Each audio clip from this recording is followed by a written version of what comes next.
Welcome to Perfect Word Media. Welcome.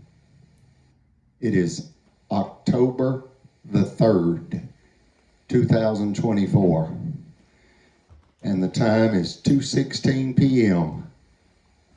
Thursday, Central Standard Time, USA. Welcome. We have a special video for you today. And I'll just turn it over. This man's in control of this video right here, not me. But I'm going to answer some questions for the record. Here we go. I don't know if you need that or not. Yeah. I don't think so. Can we hear? Okay. Anyway. Okay. How's this? Anyway. Okay. That's fine. Yeah, my name is Robert Royce. I'm a licensed private investigator, and I work out of Alabama, Georgia, California, and Arizona. And I came here to have this interview, this meeting, to get a better understanding of the local government and the procedures that are going on in the Marshall County area. And hopefully at the end of this video, I will have a much better understanding about the system, how they work, and the processes here. So that's going to be the goal.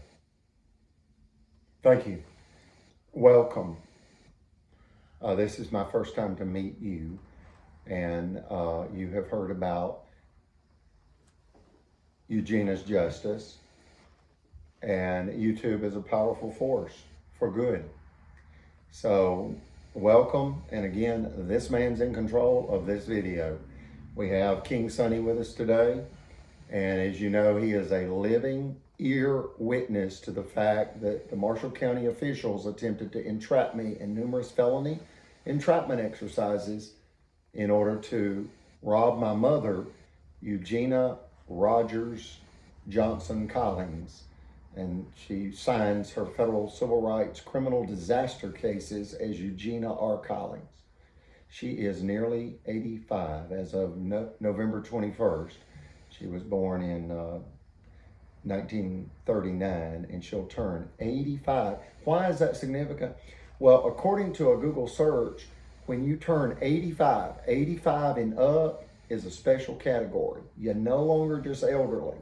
You are in the category known as the oldest of the old. So just to understand, I'm fighting for my mother's life, and it's real easy to fight when you're fighting for your mother. I just want to say that. I know that King Sonny lost his mother. When did you lose your mother, King Sonny? 99. Mothers are special people. And I promise you, if you threaten to harm any of these officials, that be the judges, the lawyers, the bankers, or the law enforcement officers that have attacked us, and currently it's about a half dozen. I'm not saying the whole system's corrupt, and I have had numerous police officers talk to me about this case. They're watching the videos, and they know that what I'm saying is true. They know that every word I say is true. And I corrected, if I may, a misunderstanding with one officer recently where he thought I was speaking a half-truth, but I convinced him that I didn't know that the party that had made some accusations against him had then been arrested herself for the false charges she filed against him. I just didn't know, and evidently it didn't make the paper. And that is Captain David Atwell. He was arrested for, in essence, attempted murder after hours in an argument with a female. And he was eventually exonerated after he almost lost his job and was put on administrative leave as a police officer. And then the lady that made the charges was arrested and convicted for filing a felony false police report. So again, he thought that I knew that. He assumed I might know that, and I wasn't telling that part about it. And now he realizes, no, I didn't know. And when I do realize that more information needs to be out there in the public consciousness, I'll set the record straight. And that's what I assured him. So this is the very first video since that conversation. And just know the truth stands. Takes time, but the truth stands. So what I'd like to do is get started, and I want to get a good understanding of the local justice system here and a little bit about the federal system that handles this particular area, but mainly concentrating on the local. So here in Marshall County, how many judges are there? Okay, first of all, it's the 4th district in Alabama federally. Okay. So, for example, our Congressman Adderholt, is in the 4th district. All of our federal cases are in the 4th district. The Hugo L. Black Federal Courthouse, I say that's the epicenter for the civil rights. That's the civil rights epicenter for planet Earth.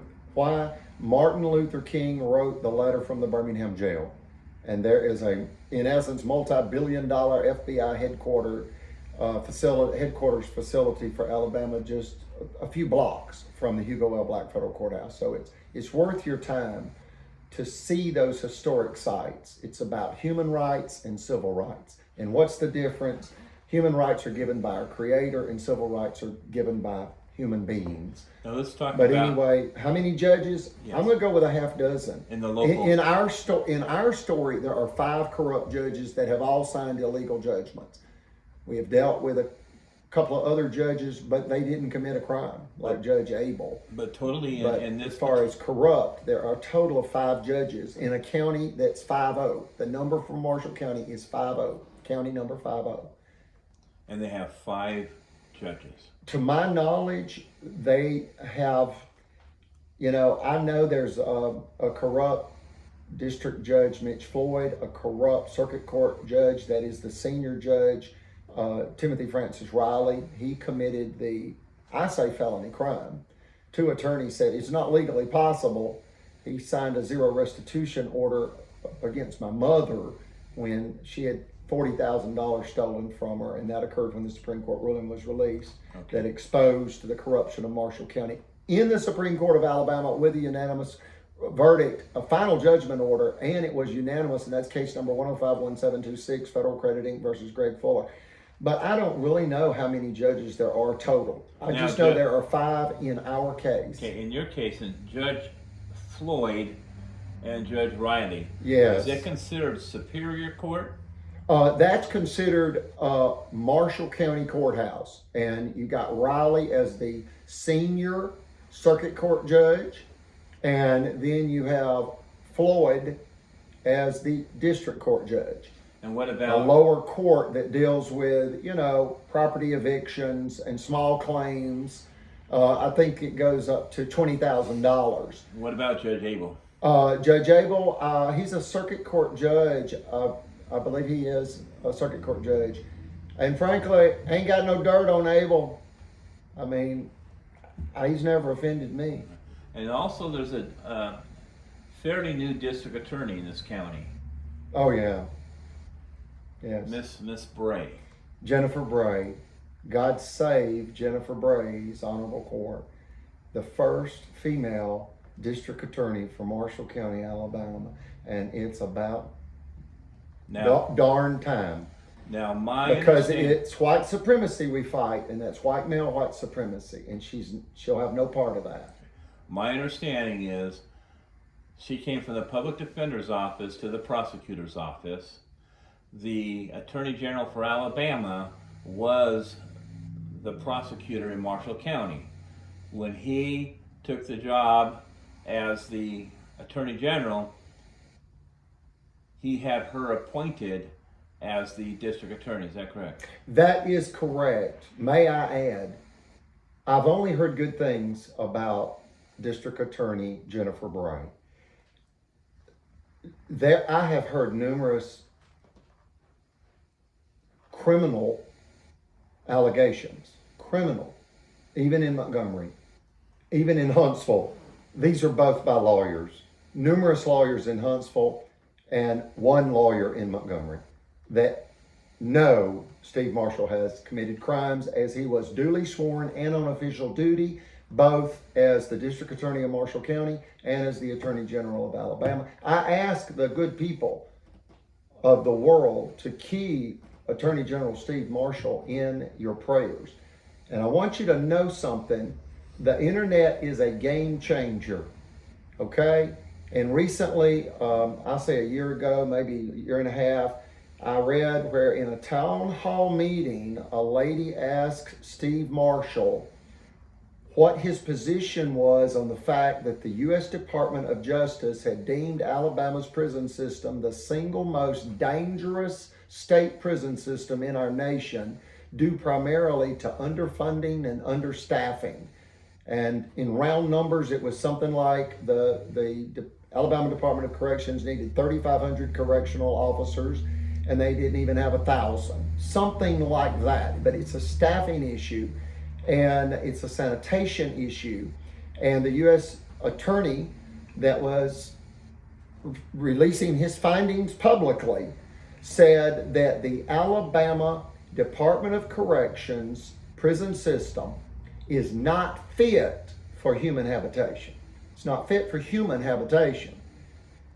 Now, in this town hall meeting, Steve Marshall's reply, Attorney General Steve Marshall's reply was, in essence, I'm not worried about it. It took the feds 15 years to intervene in California's prison overcrowding issues, so I'm not worried about it. And you can Google that, you can read that article. I'm giving you the sentiment of it, not the verbatim. So there's no need to text or message or scream at me that he didn't say that. That's what he said. It's just not in those exact words.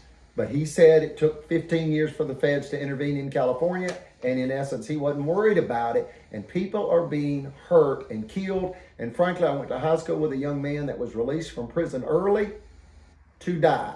His family was all excited for his early release. His name was Chris Lowry. He did commit a heinous crime. He was intoxicated when he killed his father.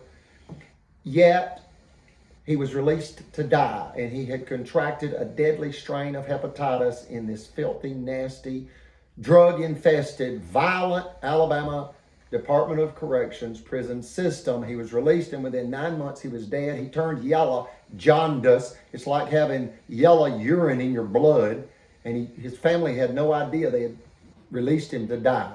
And he died of hepatitis, where he just went completely jaundiced, turned yellow, and his liver poisoned him to death, and he died. And I went to his funeral and found out that he had contracted hepatitis in Alabama prison.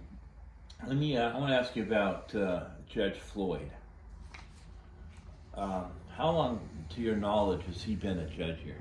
You know, as far as I can remember, we moved here in 2000. We've been here 25 years, not so much as a speeding ticket. And he's always been the judge. And he's always, up until recently, when Sheriff Sims was unfortunately elected on, I think it was November 3rd or 5th, 2018, he immediately began bragging that Sheriff Sims, that he would harm us and steal our property. We now know that Super Target was had targeted in a good way right across the property right across from us, where they're going to drop, in essence, will go with $500 million in real estate development. So it created this theft scheme against us by the county, and Mitch Floyd just turned on us. He won't properly adjudicate our cases. Did you have any cases in front of him? Yes, years ago, everything, you know, most people that we have dealt with in the past, they knew they were guilty of any type of action we filed against them. So most were served and didn't show up. So most of the judgments he signed were by default. But now, even if the defendants don't show up, Judge Floyd, in essence, becomes their defense attorney and will dismiss the case. He just doesn't want us to be victorious in any Marshall County case. I think he's been told not to allow us to be victorious in a court case. He's completely turned on us. Okay. So when he used to work with us, and we're talking hundreds of cases. I just want to say something about Judge Floyd, please. It's unusual, but I want you to understand this. In Alabama, if you've got 23 finance offices, which we did, until Marshall County's political tyranny, this corrupt criminal tyranny, bankrupted us out of revenge for their $5 million extortion scheme in the Supreme Court. When we had 23 finance offices, we were filing all the court cases for the whole 23 office conglomerate through this one home office. And you can do that in Alabama.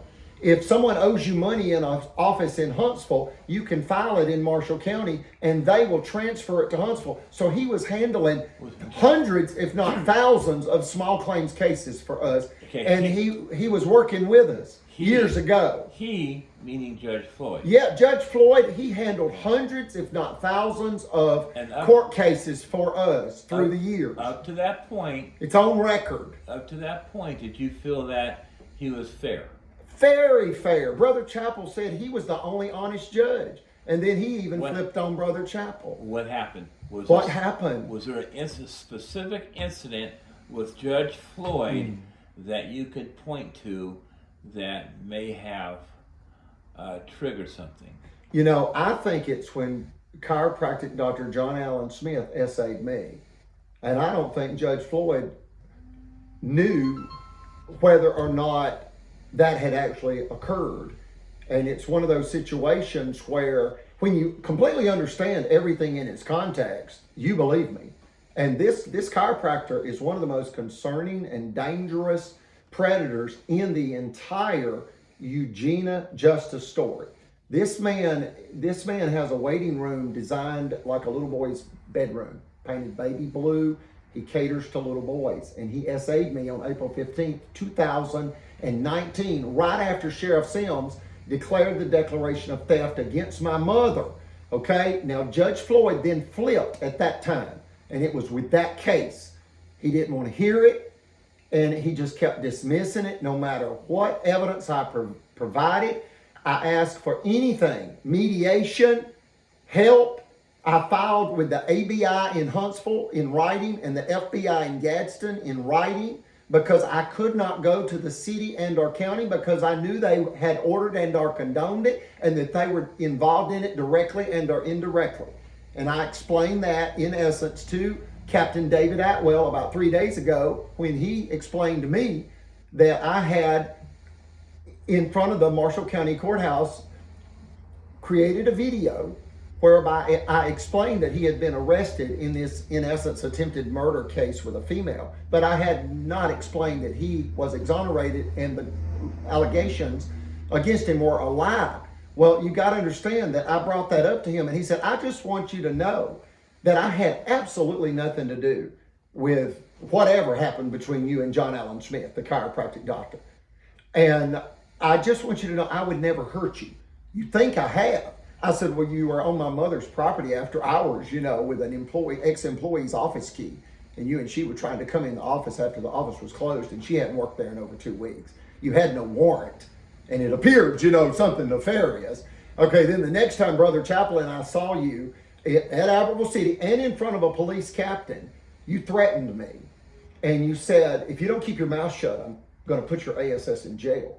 And that was about 5:30 a.m. one morning. It was still dark outside and Brother Chappell was with me and another captain was there. Brother Chappell and I had gone up there about drug activity that we knew about. And we wanted to put a stop to it. We knew that they were trading in narcotics, prescription drugs. So that's why we were up there, and that's why we were up there at 5:30 in the morning. He burst in the meeting uninvited, evidently intimidated or in fear that I was talking about him being caught at my mother's office after hours on January 2nd. Notice, right after New Year's Eve, they thought I would be drunk and hungover. They've tried to make me out to be this pill-popping, partying pervert, and I'm not. I'm absolutely not. And some people are like, well, look, you appear arrogant. I said, are you kidding me? I have created this image for self-protection because I am defending the Constitution and my mother's very life and property. I'm not an arrogant person. Don't judge me. You know, judge not lest ye be judged. But I'm making a point that David Atwell made that point to me, that he had nothing to do with the doctor essaying me within days of him threatening me that he would put me in jail if I didn't keep my mouth shut, evidently about catching him stepping on my mother's land after dark without a warrant. And it appeared he was here to plant evidence. And then after that, you have a state trooper posing as a state trooper, and you find out he's a prison guard with a badge and gun, dressed in a suit and tie without the coat, claiming he's an off-duty state trooper, and he tried to ply me with alcohol. He planted narcotics on me. He planted an illegal firearm on me. And this man right here is a witness. Is all that true, King Sonny? Yes or no? Loud and clear. Yes, it is. Yes, it is. That is the concern for the children of the world. If you don't think you're involved in this and you're an American citizen, then you don't understand the facts of the Eugenia Justice case. And the point I'm talking about is the fact that I told David Atwell, your position as a police officer is so overwhelmingly powerful that people will attack me and hurt me just by knowing that you are upset with me or that you want me injured in some way. And it was very clear that you threatened me. If you don't keep your mouth shut, I'll put your ASS in jail. And just that threat. And he said, well, I'm not saying that I didn't say that, but I don't remember. Okay, you can say that, but you either suffer from a cognitive impairment, like onset dementia, or you're lying. Now, I didn't say that to him, but that's what I thought. So I just want you to know these people play, I call it the Marshall County Shuffle, but it has killed Brother Chappell. It has almost killed my mother. It's almost killed King Sonny. I know that's another story. My mother and I and King Sonny have all been admitted to the emergency room for stress-related trauma regarding the takedown by the Alabama KKK kleptocracy, and kleptocracy means rule by thieves. So I know that we're going to tell the truth, the whole truth, and nothing but the truth. But understand the value of that conversation with Captain David Atwell. He's the captain at night, evidently. I didn't expect him to approach me, but he did, and it was a good meeting.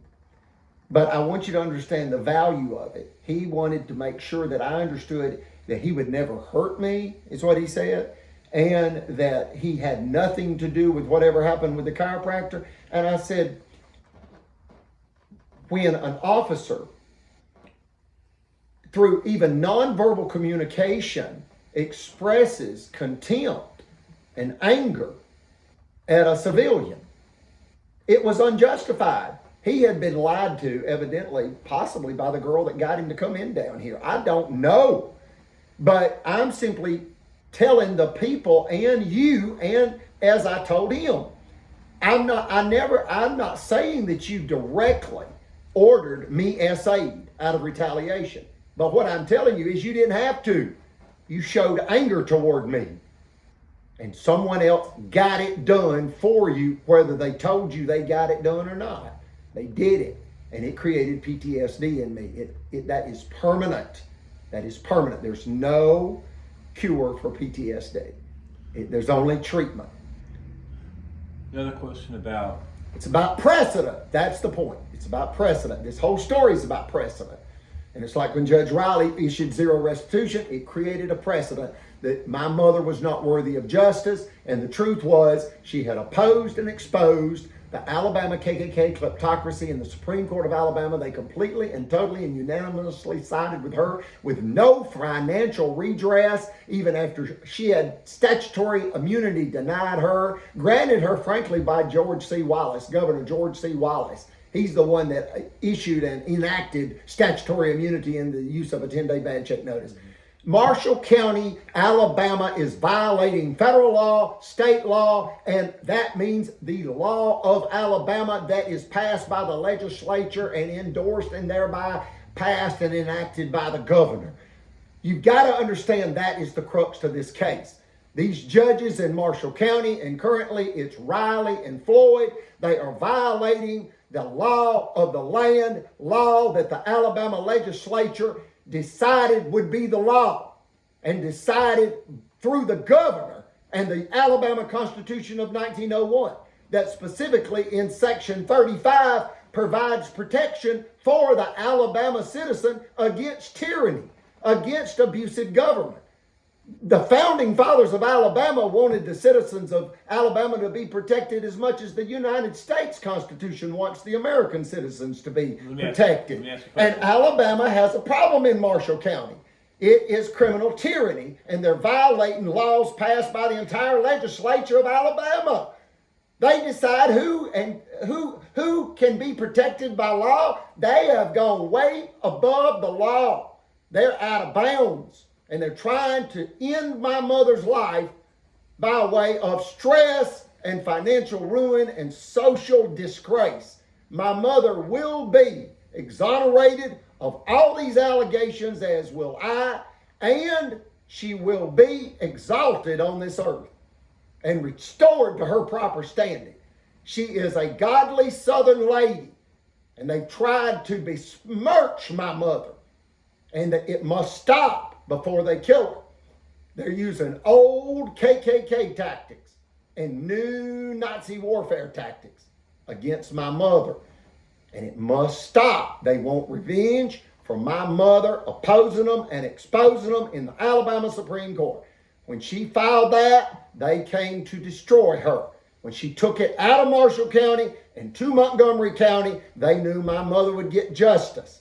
And she did, according to law, but without any financial redress, because they claimed qualified immunity and received it, even after they denied my mother the protection of Alabama and United States of America law, and even after they denied my mother statutory immunity granted by the legislature of Alabama in 1972 and enacted by the governor of Alabama, George C. Wallace. He would flip in his grave if he knew what Marshall County had become. And I'll tell you right now what Marshall County is: a radical evil force, an absolute radical evil force. It is a collective force of evil. One man, they'll tell you, oh, that's one bad judge that made a mistake, an unfortunate misstep, and he's now retired. That's not true. It's one man. They sit around one table. I've been in the judge's chamber. I was invited into that sacred area of the courthouse because I accompanied Brother Chappell. I remained in the hall, but I saw Circuit Court Judge Riley disrespect Brother Chappell and put his nose in the air. He had a black thermos, evidently black coffee. I noticed there's one microwave, one coffee pot, one table, and about 6 to 8 chairs around it. You got to understand the point of that. It's the judge's chamber from Marshall County Courthouse, and it's one mind. They are conspiring against the United States. It's actually treason. They are enemies of our nation because they have an utter disregard for the U.S. Constitution and the Alabama Constitution of 1901. The reason you give the year for Alabama is Alabama's had 6 constitutions. Okay, but we go by the latest one, the last one, which is 1901. And I just want you to know that our whole system is based in America and in Alabama on operating. The whole judicial system is based on operating within the confines of the Constitution and through the jury system. When you rig that, you go to the heart of the system. You literally just destroy the system. And Alabama's known for it. You can Google all-white juries in Alabama, an all-white jury tampered verdict in Alabama, or just all-white Alabama jury. When you put in all-white, you realize there's something amiss, and they illegally convicted African Americans for hundreds of years with rigged juries. And all these people have one thing in common: they don't miss a Sunday prayer service. Rank hypocrisy, rank duplicity, they all go into the same radical, frankly, Southern Baptist church. Most of my family are Baptists. They're good faith Baptists. Roy Moore goes to Brother King Sonny's church. Real quick, how you know Roy Moore, King Sonny? That's the Chief Justice of Alabama Supreme Court. Now he's an attorney in Montgomery. He stepped down, but anyway, or was, he wanted the 10 Commandments in the courtroom. It was a separation of church and state thing. But anyway, how do you know him, real quick? He's the best friend to me, went to school with him, and my brother is married to his oldest sister. And I've been knowing Roy for about 52 years, a straight man. Thank you for that. And when he took the case, you knew that Eugenia was going to get proper restitution. But what happened is he stepped down, was whatever. What happened to him real quick? Why is he no longer the Chief Justice of the Alabama Supreme Court? He was found to be in error regarding wanting the Ten Commandments in his courtroom. Yeah. Some people call it grandstanding. Yeah. He was sincerely wrong according to the Constitution, but there are those that say he was morally right and he was putting his faith and trust in God above everything. So that's a whole nother subject, but you can't violate the Constitution. You'll lose your power and authority, if you do. But I just want you to know that is a notable distinction. And that's that Roy Moore, and I want to say this about him. Most people, whether it be Donald J. Trump or Kamala Harris or anybody else, when you have extraordinary power and thereby control and influence over other people, you're going to have those that love you and those that absolutely despise you. And it's this, this dichotomy. But Roy Moore, that's a notable distinction. And I want to say this about him. Roy Moore was in school with King Sonny. And one time King Sonny told me that Roy Moore was the only friend that remained after King Sonny lost his eyesight at age 23 in an automobile accident. He lived in the housing projects with his mother. And Roy Moore continued to visit him as a friend and check on him throughout his whole life. And annually, at least once a year, he will go to Roy Moore's home and they will have a barbecue pool party. So he really is family. And that's the former Chief Justice for the Alabama Supreme Court, Roy Moore, and a true friend to King Sonny. And you got to understand, he is the Chief Justice that took the Eugenia Justice case number 1051726. And then our current Chief Justice Tom Parker, adjudicated it, and he did it properly. And it was a unanimous ruling, which is another unusual situation, a notable distinction. And you know what Chief Justice Tom Parker said? He said, the truth is an absolute defense against defamation. And what that means is if the shoe fits, wear it. My mother had simply mailed a 10-day bad check notice to a young man's work because the young man, Greg Fuller, an attorney's son, and his father was later disbarred over stealing approximately $6,500 in escrow money from a client. This was a corrupt attorney. And the young man, Greg Fuller, refused the 10-day letter that was sent to his home. So it was mailed to his work because he had provided his work address. And when the 10-day certified went to Charter Cable, he sued my mother for $5 million with his father, and the judge was clearly in on it. And that was David Evans. He retired in disgrace. Kind of like, well, not kind of like, it's like Pontius Pilate that was ordered into exile by Emperor Tiberius after the crucifixion of Christ Jesus because Pontius Pilate allowed it to happen. He washed his hands of it. Well, he was ordered into exile and disgraced as the what? Governor of Judea. So you got to understand, a lady brought that up to me, and in essence, Emperor Tiberius of the ancient Roman Empire would be synonymous with the current United States President Joe Biden. And Pontius Pilate, in this story, the Eugenia's Justice story, would be synonymous with Alabama Governor Kay Ivey. And Christ, and I'm not saying Brother Chapel was the second coming of Christ. I'm saying that he would be, figuratively speaking, the crucified innocent person. And Brother Chapel went to Governor Kay Ivey's mansion in Montgomery twice and then sent her a certified letter after he had been promised numerous times in its own audio recordings an audience with the governor. And he said, there's an imminent threat to human life, my life. We have already had a bank insider come forward whereby she heard the sheriff directly bragging that he would harm Miss Eugenia and steal her property through business foreclosure to create through business sabotage to create a foreclosure. And this is with the same banker that only has a high school diploma. Yet she's the vice president of the Gunnersville branch of a $33 billion regional bank, Cadence Bank. That sounds like nepotism to me, but it's true. And that's the same banker that gave away Miss Eugenia's operating capital when the Supreme Court ruling was released April 15, 2011.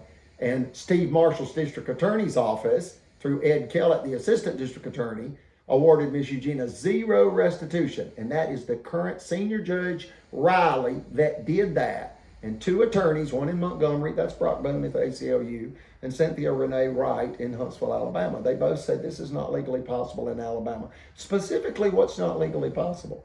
Well, you cannot have a thief steal $40,000 cash, provable, by way of stolen business checks, and drive through the drive-thru, and the banker just give away all the money, no questions asked. I don't even need CID. I'm just going to give away all this money. The banker was trying to create unjust foreclosure by giving away all of our operating cash because she controlled the first mortgage. So it was actually $1 million property theft by Marshall County and the banker, Margaret Lacey, from Memphis. Okay, she only has a high school diploma from Memphis, Tennessee, high school. That's all she's got, and she's the vice president. She has repeatedly conspired with Marshall County officials. The first time, in essence, was Steve Marshall. And the second time with Phil Sims, the sheriff. And it has almost killed my mother. And you got to understand, my uncle David Keith Rogers shot himself and killed himself August 7th of 1965 in a similar tragedy. Public hysteria created by the radical religious zealots of Marshall County. Why? They wanted him destroyed for what he had. This is how they kill people for their rights. Cash, cars, land, life. That's what they're after. And if you don't think you're involved, then you just don't understand the facts of the case. Understand, these judges, Riley and Floyd, have signed numerous illegal judgments, and it's in federal court. This case is not over. It must be properly adjudicated by the United States of America, and that's you. That's the people. And that's really all these people fear. They don't fear the law. They don't fear the Lord. They fear the people. You know, we don't advocate violence in any way. We're very, what are we, King Sonny? We're the Leonard Skinner family. My brother's Damon Rogers Johnson, the lead guitarist for Leonard Skinner. That's another notable distinction. And the reason I say that is people have said that to me. Wow, you're what? I'm the Leonard Skinner brother. I don't know no different. I mean, I wasn't telling people that until about how long ago? When did we start? Because a woman said, you need to tell the people who you About are. 3 months ago. Well, Or a little more. a little more. I'll go with a year. Well, you're right. It's not even a year ago. Just a few months ago, we just started telling people who we are. But we try to keep that on the down low because we don't want people to think we're trying to capitalize on that. We're not. But that means more to people than just about anything else that's happened to us. They care that we are the Leonard Skinner family. It matters. They're attacking the Leonard Skinner mother, and that's very significant.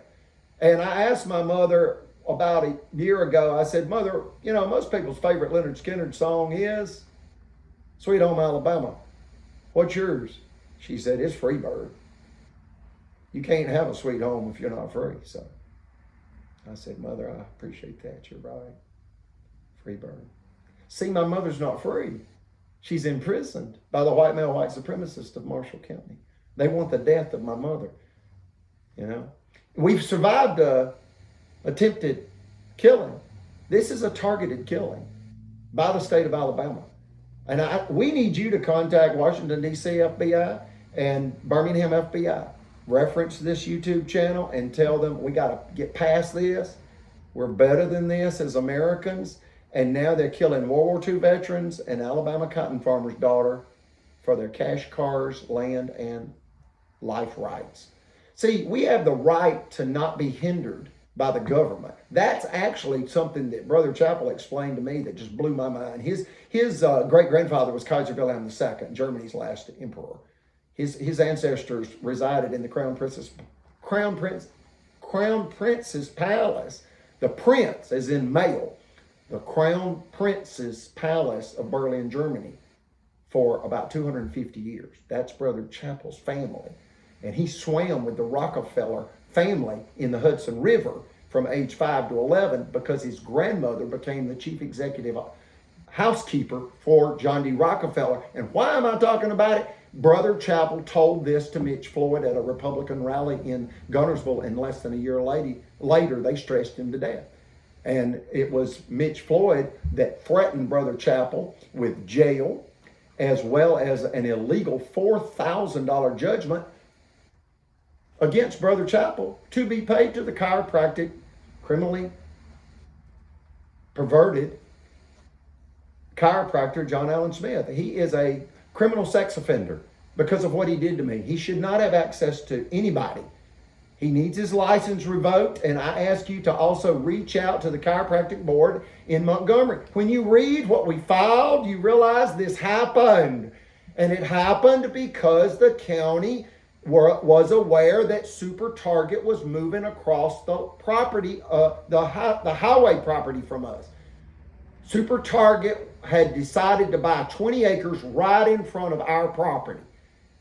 And the officials entered a confidential real estate agreement whereby they could not buy our property at one price knowing it was about to double or triple. They couldn't do that. It was part of their confidentiality agreement. And they also wanted revenge for the Supreme Court ruling. And they also had this new sheriff. You got it? Okay, the sheriff is doing Judge Riley's bidding as well as Judge Floyd. He's also doing Judge Riley's bidding, and that's according to Brother Chappell. Brother Chappell deemed Timothy Francis Riley as the wicked godhead of the modern day KKK. And Brother Chappell said that the Marshall County Courthouse is the headquarters for the Ku Klux Klan. He grew up in New Haven, Connecticut, born in 1926. He stood on the sidewalk and saw Klansmen fill the streets, parade around in this country. Thousands of Klansmen and women paraded in Washington, D.C. throughout Brother Chappell's youth and into his teenage years.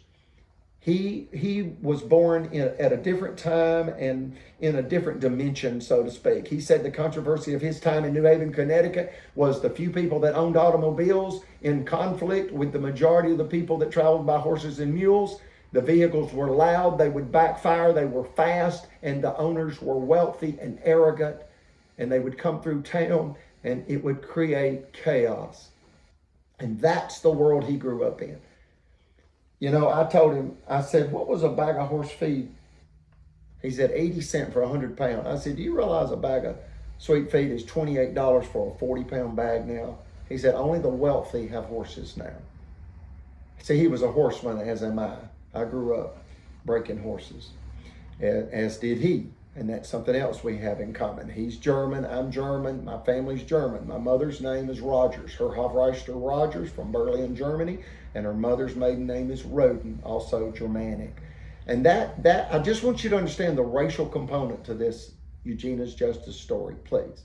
It's that my stepfather, John Allred Collins, right at 30 years, 27, 28 years, he taught English to the Spanish children, the Hispanic children of Marshall and DeKalb County. And that created resentment among the white male white supremacists. That's the racial component. Yes, it's white on white violence with us because our attackers are white male white supremacists. Yet we condemn all forms of abuse and they know it. They consider us, like radical liberals. No, we're not. We're financially conservative. We are socially responsible, believe in morality, and frankly, judge not lest ye be judged, but we all live within the confines of the Ten Commandments regarding that. So they've tried to demonize us in every way possible, that we, are abusing children, trafficking in narcotics, domestic terrorists. No, folks, they abused a 10-year-old boy at the Alabama State Park Lodge.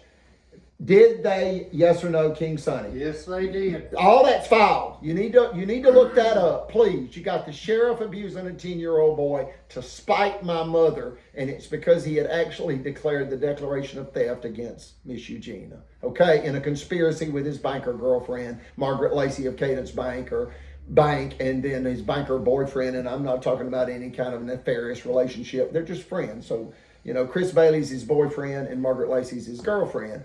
But you got these two bankers conspiring with a lawman, and the lawman begins to attempt to entrap the theft target family into felony entrapment. They want to put us in prison so they can rob us.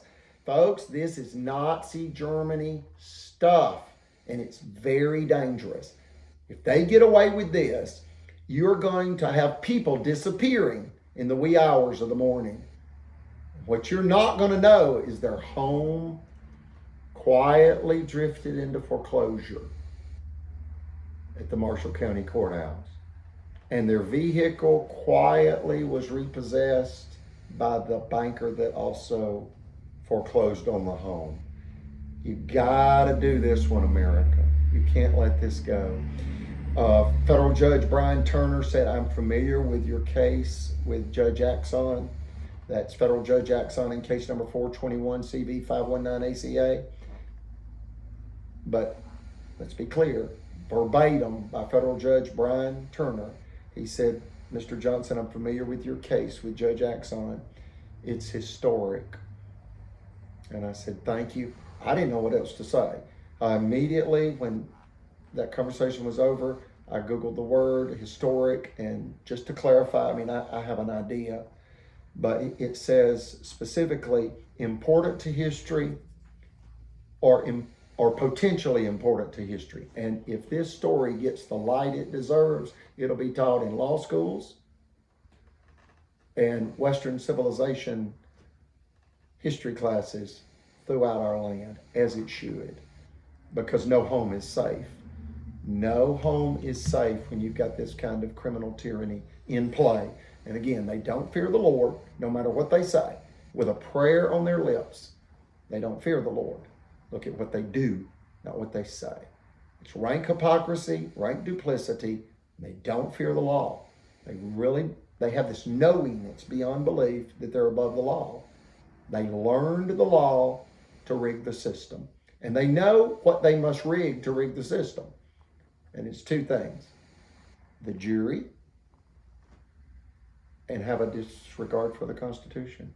When you do that, you can get away with anything. And I won't even say the word, but it starts with M, you know. I mean, you can just do anything you want.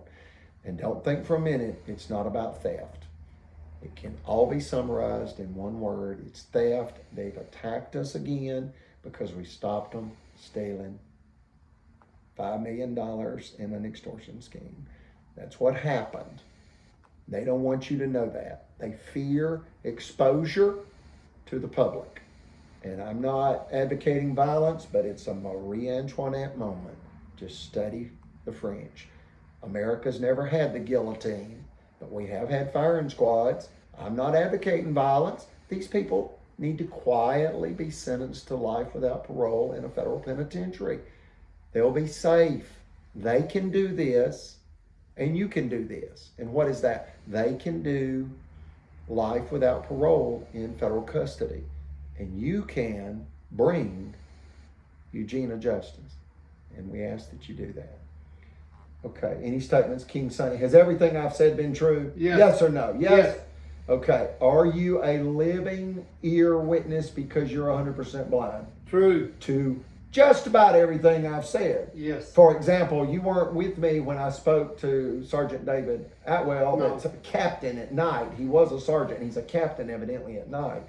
But all this other that I brought you into, this pure truth testimony, you are a first-hand witness, and you are aware that Sheriff Phil Sims, through a prison guard, attempted to entrap me in very dangerous schemes of narcotics, firearm, and alcohol, and even an uninvited sexual advance by Brian Roberts that impersonated an Alabama state trooper. Yes or no? Yes.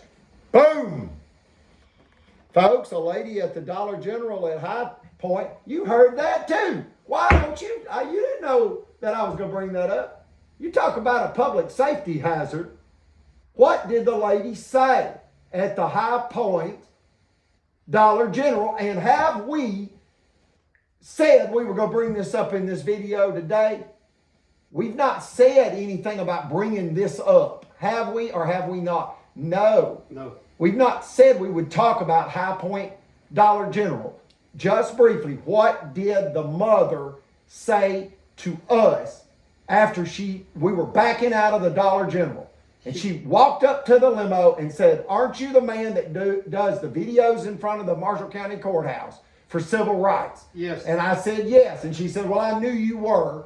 I just wanted to open the conversation with that." Okay, take it from here and do it on this microphone, please, good sir. Just tell the good people of the world what the mother said and speak it. Don't hold nothing back. But if you've got to say something that is vulgar, spell it. I will. But she came running up to the car as we were backing out, and she asked what the chief just said. And we told her yes. You know, and she seen me too. And you were in the right front passenger Yes, I was. Area of the limousine. Yes. And I was in the driver's because I'm the chauffeur for the Leonard Skinner family limousine. Yes, right. Go ahead. Now take it. What else And did she say? she in the asked parking us, lot? could we help her? And we said, how? She said, my son's in prison. She said, it's about a 3.5-hour drive from here. But she didn't say which prison. Right. And But she she didn't said- even have the gas money to go visit him. Right. Remember that? She's like, Yes, I'm true. destitute. She- I have no money. She didn't have the money to go see him, but she said her son was being abused in the federal, the prison. In the state In prison of Alabama. Yes. We think it's Montgomery. Yeah, I believe so. And so- how? She said that the guard would take the son, like to a doctor's appointment, take him down the road and stop, and there'd be 5 other men there waiting on him. And they would all 5 have sexual abuse this young man. And when they got through, the guard would get him back in the vehicle and take him back to the prison. And she wanted us to see if we could help her, and we kept asking her name, and she would never tell us. But we gave her our card to She call agreed to call us, and but then she has not. She seemed afraid. Yeah, she was. She fears retaliation. Yeah, She fears that they'll put her in prison. yeah. And she said her son had been caught doing what? Stealing a TV at Walmart. Walmart where? She didn't say Well, what, but she's Gunnersville is what Gunnersville. we assume. Yeah, it was Gunnersville Walmart. Yep. And why am I bringing this part up? This young man can be found, even though she didn't want to tell. She actually told his name, and I didn't write it down. True, because we did I not. was in shock. Yes. That because you've got an Alabama prison guard planting firearms or a firearm, narcotics, and trying to ply me with alcohol and executing an uninvited sexual advance against me, impersonating an Alabama state trooper Yes. that's off duty. Yes. And he was actually trying to put me in state prison so the sheriff could steal $1 million property before Super Target moved in across the highway. That is true, Chief. Okay, But, and you why know, am I we- bringing it up? You've got another Alabama prison guard. Yep. And this prison guard is pimping out the prisoner. Yep. And he's probably pimping out women too. This is dangerous. And frankly, I am shocked. But this is what it means when Alabama has the single most dangerous prison system in our nation. Yes. And Steve Marshall evidently has no concern. No. Evidently, he says, I'm not involved. Yes. It's time to get involved. But look, you can't reform these white male white supremacists. You have to replace them. And we ask that you elect judges of only the female gender for the next 100 years plus in Marshall County. But the lady that we were talking to, we told her we would be able to, try to help her shooting the videos. We would do this. Wouldn't cost her nothing. And we would pick her up and take her with us to shoot the video if she wished. But she just started backing up and backing up. You could tell she was scared. She was scared. scared they'll put her in prison. Yeah, but and they she can't. said they have put her husband in prison. Yeah. You remember that? Yes, they did. That her husband's been put in prison and her son, she said this. And look, you got to understand something.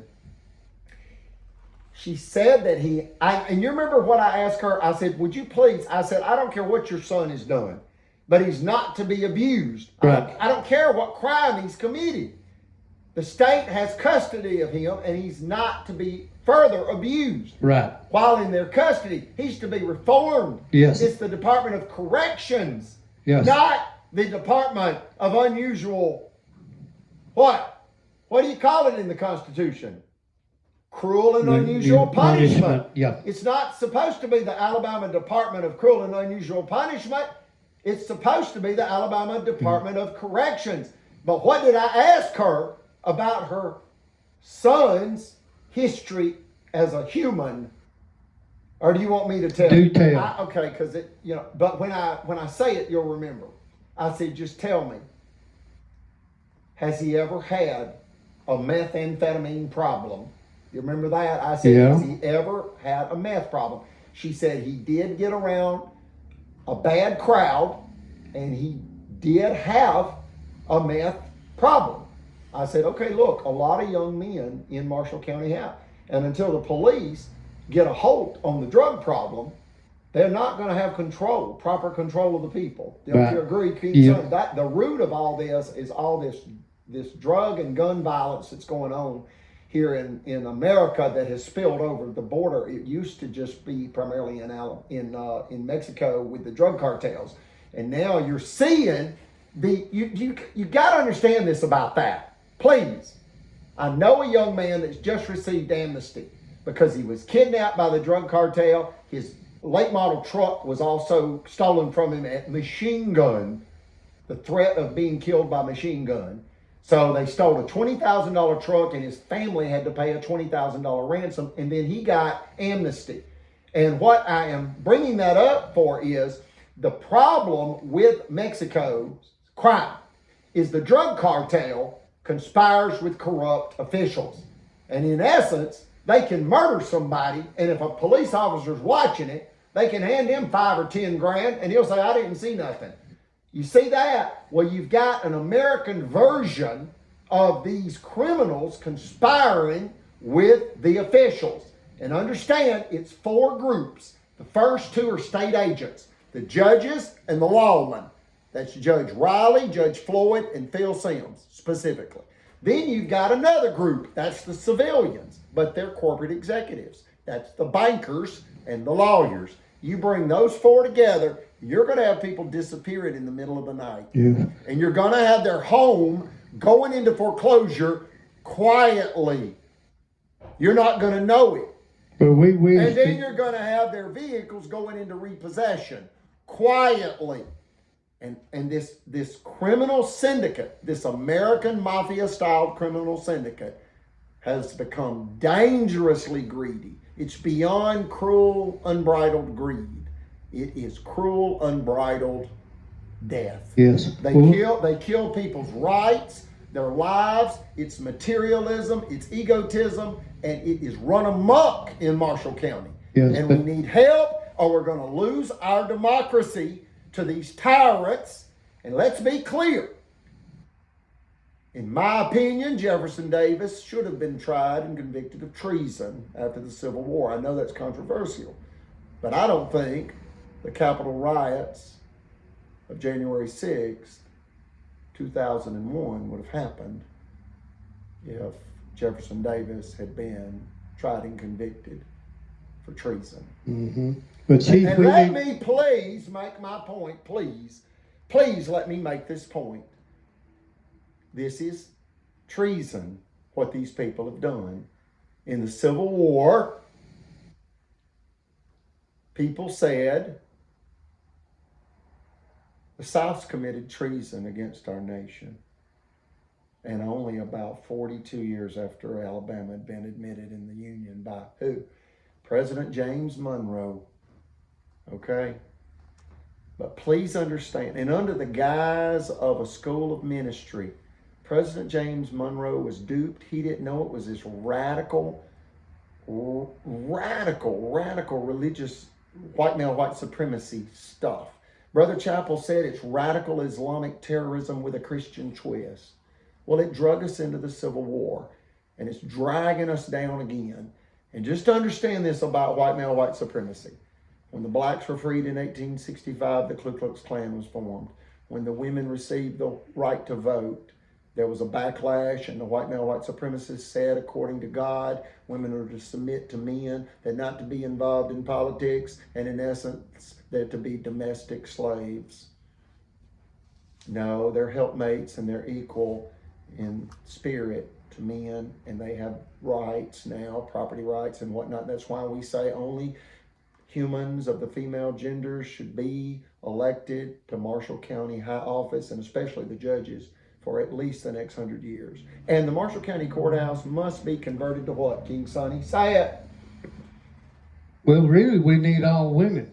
That's what we need. Well, I thought it was going to be a men's shelter for veterans. Oh, the courthouse, yes, Yeah, the yes. courthouse Yeah, needs yes. to be a veteran shelter. Yes. Like for Brother Chapel. Yes. You know, World War II veterans and Yes. Vietnam vets and Yep. Korean vets. So they're not homeless. Mhm. You know, even if it's barracks. Yeah, You know, like Army barrack, just shelter. yeah, But we need a new courthouse to Yes. start afresh, and the feds will help us with that. And we need to convert the current headquarters for the Ku Klux Klan, which is the Marshall County Courthouse. We need to convert that into a veteran shelter. yes. Even again, if it's just, we're not talking about a 5-star luxury hotel. We're talking about bare bones, basic shelter, barracks.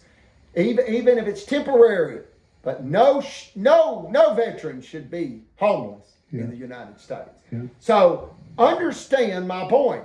After women got the right to vote in 1920, what happened? Blacks got their right to vote in 1965, and we know what happened in Selma and all over Alabama, okay? That's what Sweet Home Alabama song is about, that not all Southern men are backwoods thugs and racist. That's what that song means, that we condemn all forms of abuse and especially criminal tyranny. That's what Ronnie Van Zant was saying, who died in a fiery plane crash 2 months after Elvis Aaron Presley, October 20th, 1977. He wrote those songs, and he was also the lead singer. And understand that after 1965, and look, each one of these is, you've got about a 40 to 60 time span. Our country is going in and out of social conflict and utter disaster like the Civil War. And then the Civil Rights era was actually another civil war. It was a race war. Okay, now we're in a gender war, a culture war, because the LGBTQ plus community got the right to vote for marriage, whether they wanted to marry or not, in 2015. And now we're dealing with another backlash. And just understand that they made homophobic, deadly, slanderous slurs against Brother Chapel because he was a retired Boy Scout master of 20 years in Clearwater, Florida, and he displayed himself with Eagle Scouts and Boy Scouts. Some of those photos are on our videos. But understand, they will target you with anything. They've thrown everything they could at us, and that killed Brother Chapel. Okay? But this is a misogynistic, homophobic civil rights crime. The only reason race is involved is because we have supported the Hispanic community. And that's with my stepfather teaching the Hispanic children English and also going to Hispanic homes and teaching adults free of charge English. So understand that's the only racial component to the Eugenius Justice story. But I close with this. In the Civil War, people said, we believe the South has committed treason. And it is defined vaguely in the Constitution. So what happened is they clarified that in a 1962 law, Congress did, 1 year after the Civil War started. Clarified what? Treason. And how is it clarified and defined now? Because they wanted a clear understanding of what constitutes treason. To provide aid and comfort to enemies of the United States. And when you understand the Eugenius Justice story, you understand that in a perfect world, these villains will be convicted of treason and other high crimes we need to against turn our nation. because of the crimes against innocent civilians and who those innocent civilians are. That's a World War II veteran and an Alabama cotton farmer's daughter, a blind man, a 10-year-old boy at the state park, and a righteous, good man, myself. What am I besides the Leonard Skinner brother?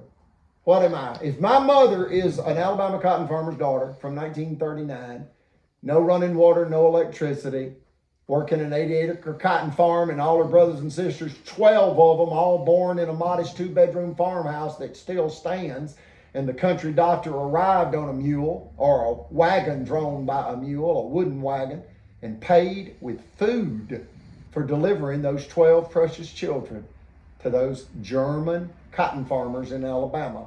Do you understand that? My mother was born in the farmhouse she was raised in, Yes. along with her 12, a total of 12 brothers and sisters. I mean, my goodness, she had 11 brothers and sisters. And they're attacking this godly Southern lady, and then attacking and killing, stressing to death a World War II veteran. Yes. I mean, I don't know what's it going to take, America, to get you up off the couch? Well, let's let We're losing our country. our Okay, friend. so what am I? You got Brother Chappell, that's a World War II, war disabled, Navy veteran, high priest in the Melchizedek priesthood for the Church of Jesus Christ of Latter-day Saints, and great-grandson of Kaiser Wilhelm II, and a godly man and a healer. How would you define him, real quick? Yeah, he was a healer, a great man, a Christian man. Okay, and then how do you define Miss Eugenia? very- Other than an Alabama cotton farmer's daughter, A that's hard worker, Christian lady. a hard worker Christian lady. Yes. Okay, how do you define the 10-year-old boy that they abused of a sexual nature at the Alabama State Park, Gunnersville? Well, he was an abused kid there that night in the Gunnersville State Park, which he shouldn't have done. And why was he abused? Because of you sitting there, because they was doing it trying to scare you. And who's they? Sheriff Phil Sims, David Lee Rothenberry, and this other guy that played David's boyfriend, a baseball player with a baseball bat. See, they acted like the baseball bat was a phallic symbol, and they acted like Elvis Presley's professional baseball boyfriend. Yeah.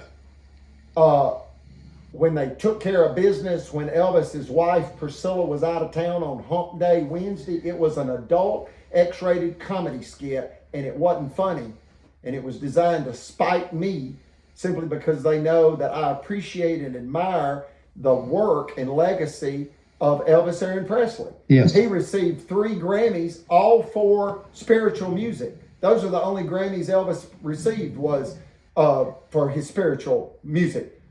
Peace in the Valley album, How Great Thou Art, and what?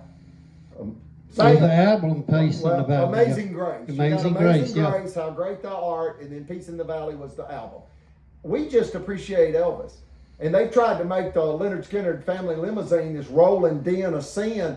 No, we primarily just play Leonard Skinner or Elvis Presley spiritual music in it, and always have. Yeah. They've tried to demonize us, dehumanize us, stigmatize us, and villainize us, and ain't nothing stuck because it ain't going to stick. They just want to destroy us, to rob us, and it's because we simply stopped them from robbing us in the Supreme Court.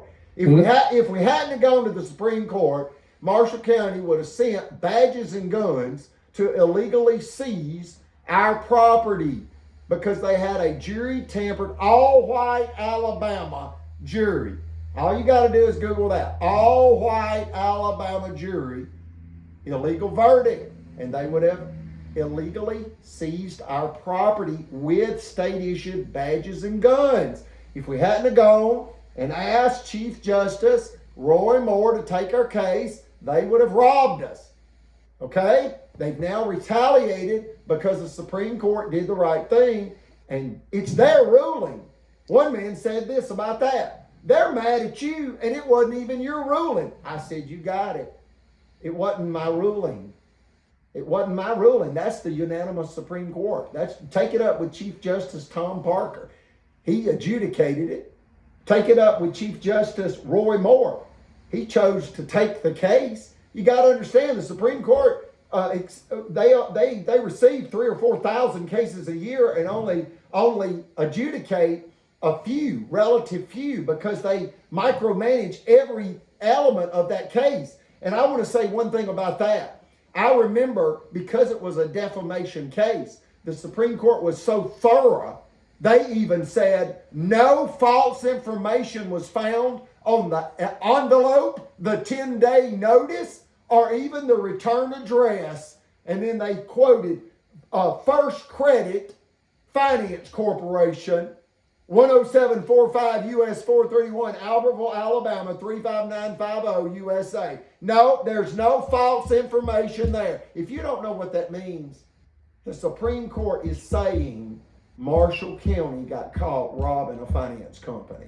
Chief, let's let our friend finish up his claiming that Eugenia R. Collins deserved to lose everything and be discredited to ever being licensed with the FDIC as a money services business because she was an unscrupulous finance company owner.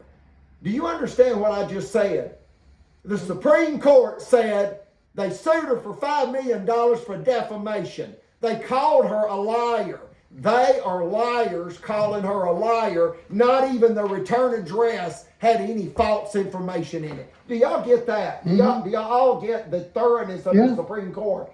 And they are making a point there that even the return address has no false information in it, nor the 10-day certified notice. And if you don't know what that means, it means the Supreme Court of Alabama told Alabama, you went too far on this one. Cut it out. But they didn't stop. They came back to steal the brick and mortar finance company home office that the Supreme Court stopped them in a $5 million cash extortion scheme in. It's like robbing the bank to steal the cash out of the vault, and it backfires on you.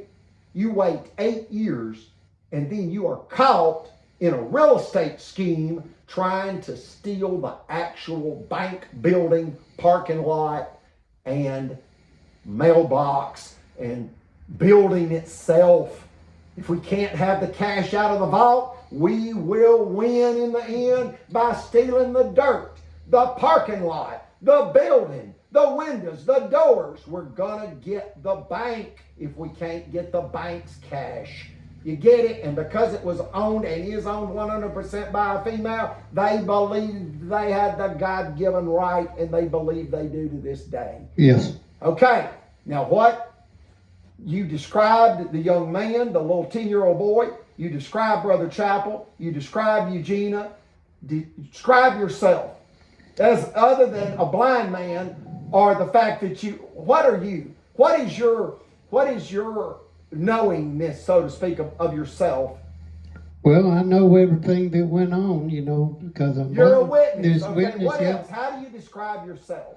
Well, I tell the truth is what I do, because that's what God put me on this earth to do.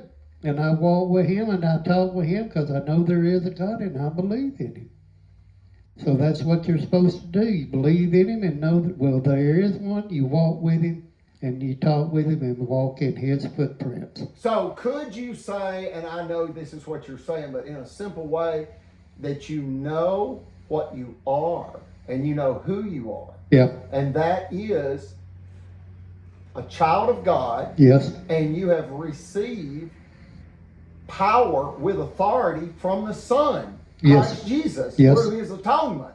Yes. And you know this, and you fear and love the Lord, and always speak the truth. Right. So what's the simplest way of saying that? That you're just a good Christian man? Yes. Okay. God's children. You're a child of God. You're one of God's children. And that nobody's better than anybody else here on earth. See, that's something else. They try to make us out to be these radical liberals. No, we're not. We just know that no one's better than anybody else here on earth.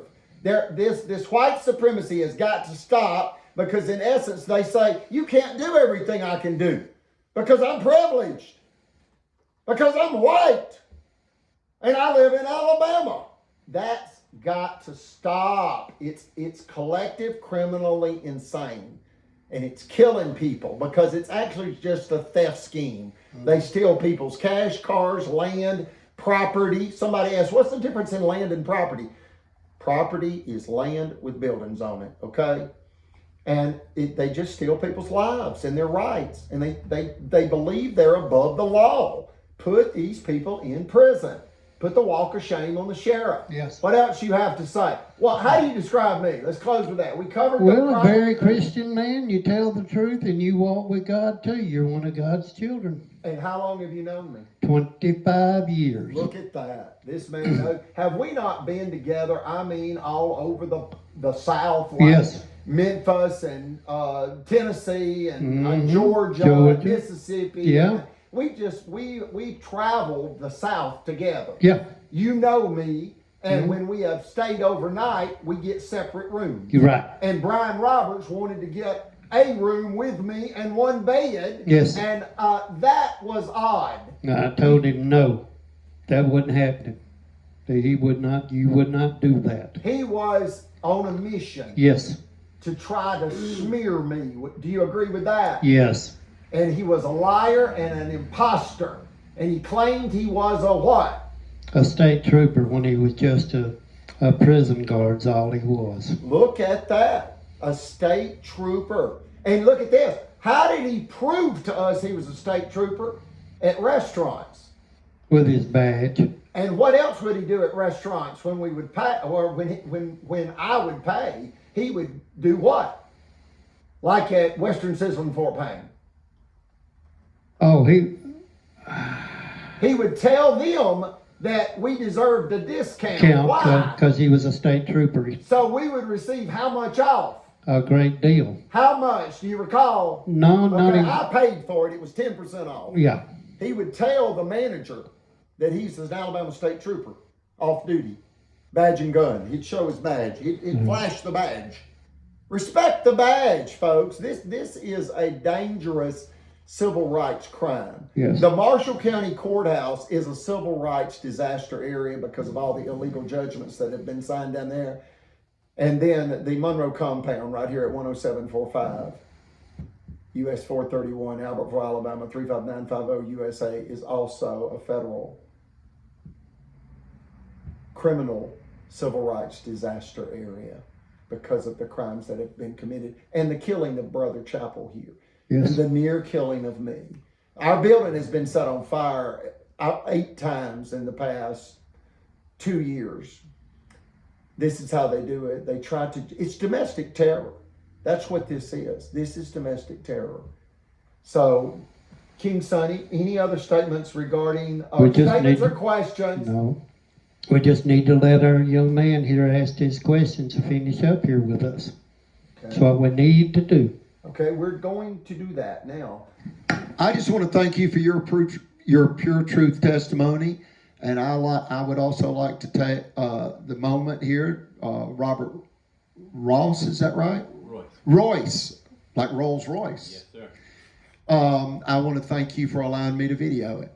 And when we pulled up in the limousine, I said to King Sonny, you know, well, tell him, what did I say, King Sonny? Just tell him real quick. What did I say? Here. Say it. Well, when we pulled up here, you know, you said we were waiting on a young man from, to Georgia to come and talk to us and interview us. Yeah, but what did I say about me videoing? And well, you said, you said, to reckon over to, and I said, I wouldn't think so. No, see, look, but what I'm saying is Roy said, no problem. What happened is we pulled up in the long black Cadillac limousine, and Mr. Royce pulled up shortly thereafter. I mean, within 3 minutes. Maybe 5. And I said, you know what, King Sonny, I'd love to videotape this, but I don't know about asking him. And he said, I wouldn't. I'd just let that go. This is his interview. I said, okay. Well, I asked him. He said, sure, turn it on. Aren't you glad we turned it on, King Sonny? Mm-hmm. Here, you're not on mic. We're closing it out. But are you glad we turned on the video? Yes, here's the mic. Yes, I'm very glad we got the interview, to record this. On video. On video. Because it's turned into something we didn't expect. But if he's got any more questions, let him ask us and we'll try to answer it the best we can. Because I know what you want. I brought it up where Fort Payne. No. Western Sizzling, Boaz, is that not what you're wanting to do? We'll go to that. that eventually. Well, that's what he's wanting to do, is go to Western Not System. really. Where do you want to go? Bathroom. Okay, let me do that. Well, just go ahead and finish. Hey, if you've got to go, I'll lead you over there to the restroom and turn you loose at the door. We'll do Okay. an interview. Okay, so He's come a long let's way. close it out. Whatever. I don't have a problem with the time. I'm fighting for my mother, and it's not a problem for me when you're fighting for your mother's life. So I'm at your mercy, and I'm here to serve the Lord and the truth and the Spirit. And let me just say this about the Spirit, because I said this to actually Alton Paget, that's my father's age, nearly 90, like 86 years old, 87 on my father and 86 on Alton Paget. And he did a video with us yesterday at his farm. But anyway, a young man about 12 years old came up to me about 2 years ago, and he said this. And the reason I say it, it's about misogyny. Women must be respected all the time.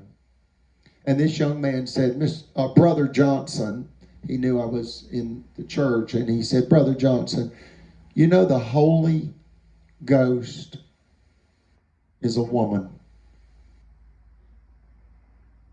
And I said, I've never thought of it. Why do you say that? And he said, well, everybody knows you can't have a baby without a woman. And Heavenly Father is God, and Christ Jesus is his Son, and Mother Mary was the earthly mother to Christ Jesus, and the Holy Spirit is the heavenly mother of Christ Jesus. It's Father, Mother, and Son. Heavenly Father, Holy Ghost, or Holy Spirit, either one you're comfortable with, and the Son of God. I said, I'll take that. I like that. Yeah, I agree with that. I've never thought of it, but I like that. I believe that. I just needed to be aware of it. That's what this story is about. That it doesn't matter, really, not just in words, in deeds. It doesn't matter what your race is, your age is, your nationality, or your religion, or your gender, or your marital status. Brother Chappell said they attack you because you don't have a witness. You're not married. I said, Brother Chappell, are people really that wicked? And he said, yes. Never underestimate an old man. Brother Chappell was nearly 100. He was 3 months shy of 96 when he had a massive heart attack. And this is after attorney Jimmy Carnes mocked him in court. And I've detailed that in federal court, case number 423 CV 349 CLM. Never underestimate an old man. And Brother Chappell said some very powerful quotes regarding Eugenia's justice. I'll say just two and turn the mic over to Mr. Royce. Number one, I'm going to give you three. They can't do this on a federal level. They just can't do it on a federal level. They beg for guidance. And to him, they were all young men. He's nearly 100, and they're in their 50s and 60s. He saw them as young men that begged for guidance. He said the Supreme Court issued a stern spanking, a scathing rebuke, and they didn't like it. And instead of improving the county, they set out to destroy the female finance company owner that they had targeted for theft, deeming her unworthy of justice. So they really just revealed themselves to be the real diabolical, dangerous, criminal thieves that they are. And they will kill people for their rights and their property and their lives. They're very dangerous. I don't know of anything more dangerous than a dangerous criminal with qualified immunity. That's why a dirty cop or a child abuser is the most reviled criminal all over the world. They don't fare well in prison. And that's because judges and cops have qualified immunity. And when they are hiding behind the badge, it's like hiding behind the Lord. They're hiding behind the Lord, and they're hiding behind the law to commit violent crime. And they're killing people. They're trying to end my mother's life through stress. And King Sonny is going to, hey, if you'll just stop right there, he has no idea that he's facing a couch. He's trying to get to the restroom. So let me lead him to the restroom door. Folks, it's not easy being blind. And these people abused a blind man, and that's well documented in videos. They have no respect for human dignity.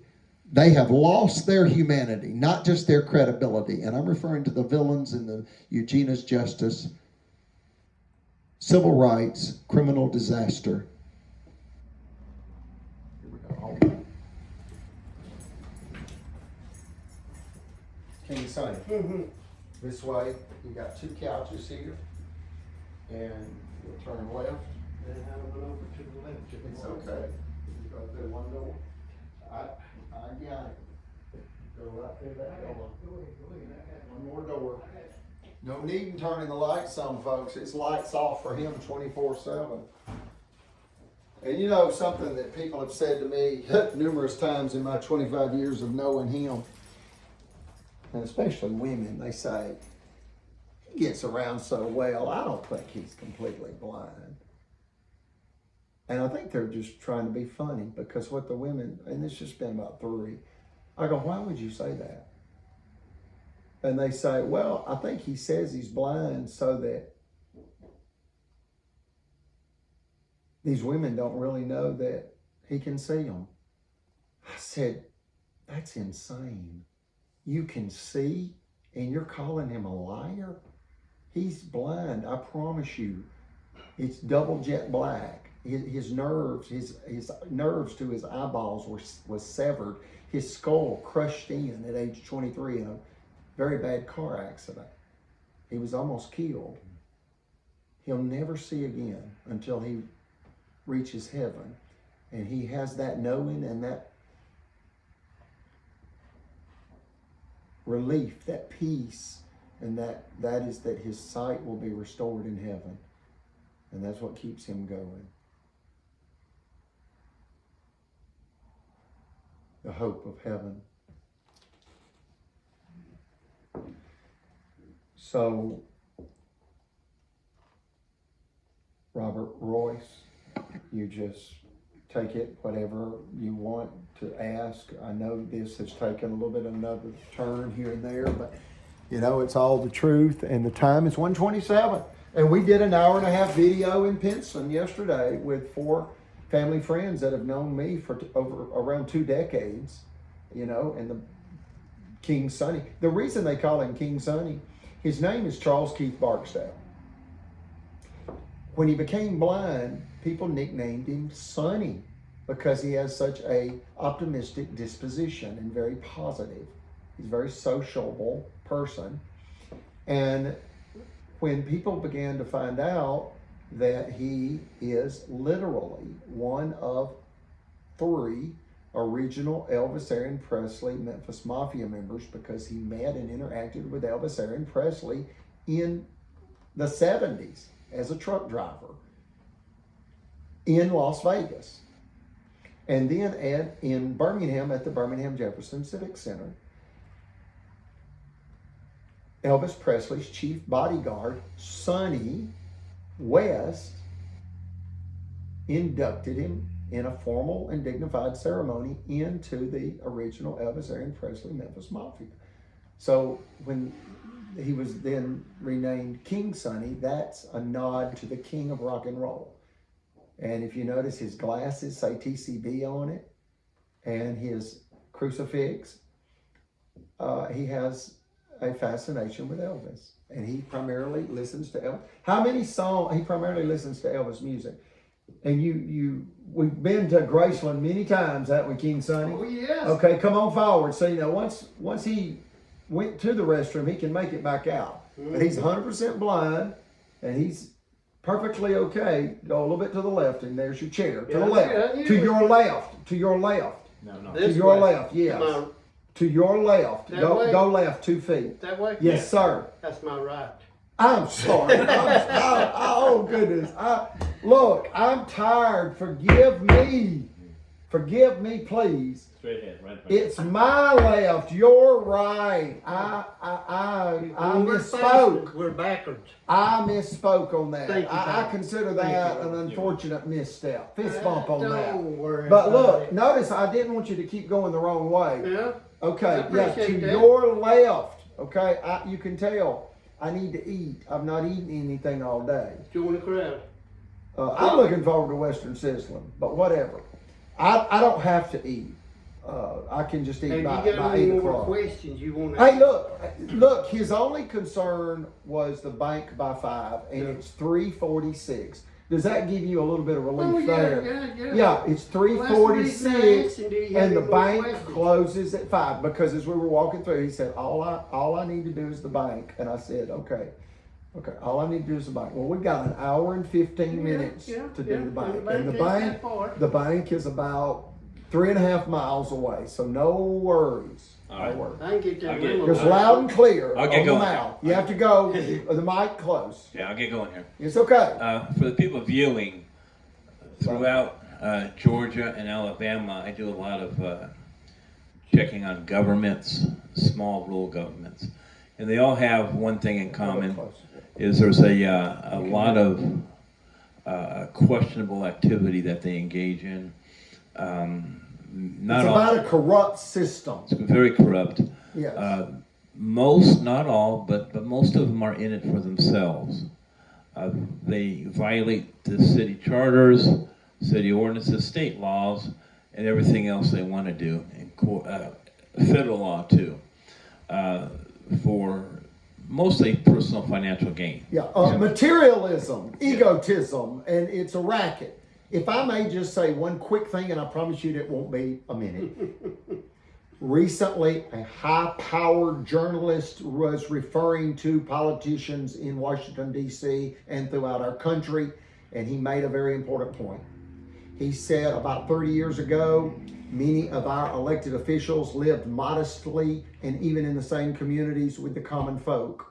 They now have these $300,000, $400,000, $500,000 homes, and once they got those homes, they then wanted, these are his words, not mine, they wanted the best appliances. They want the big $2,000 stainless steel refrigerator. They want the hot tub. Then they want the bass boat and the pontoon boat. And then it has compromised the integrity of our government.